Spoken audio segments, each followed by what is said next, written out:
നമസ്കാരം. മിഡിൽ ഈസ്റ്റിൽ സംഘർഷത്തിന്റെ ചൂട് കുറഞ്ഞെന്നൊരു സൂചന പോലും കാണാനില്ല. മറിച്ച് ഓരോ ദിവസവും അത് കൂടുതൽ സങ്കീർണവും അപകടകരവുമായ ദിശയിലേക്ക് നീങ്ങുകയാണ്.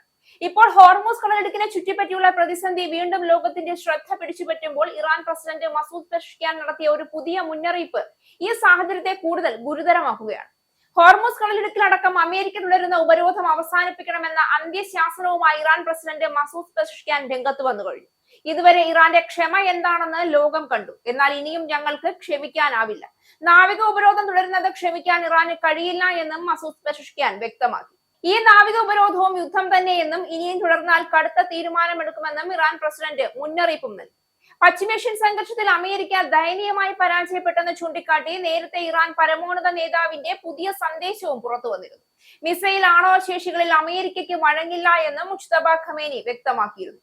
ഹോർമൂസ് നിയന്ത്രിക്കാൻ ഇറാൻ ഏർപ്പെടുത്തിയ പുതിയ സംവിധാനം മേഖലയ്ക്ക് പുരോഗതി നൽകുമെന്നും ഭാവിയിൽ അമേരിക്കയ്ക്ക് മേഖലയിൽ സ്ഥാനമുണ്ടാകില്ല എന്നുമാണ് പരമോന്നത നേതാവിന്റെ സന്ദേശത്തിൽ പറയുന്നത്. ഇതോടെ അമേരിക്ക ഇറാൻ സമാധാന ചർച്ചകളുടെ സ്ഥിതി എന്താകുമെന്നതിൽ ആകാംക്ഷയേറി. പശ്ചിമേഷ്യൻ സംഘർഷത്തിൽ അമേരിക്ക ദയനീയമായി പരാജയപ്പെട്ടെന്നാണ് ഇറാൻ പരമോന്നത നേതാവിന്റെ പുതിയ വാദം.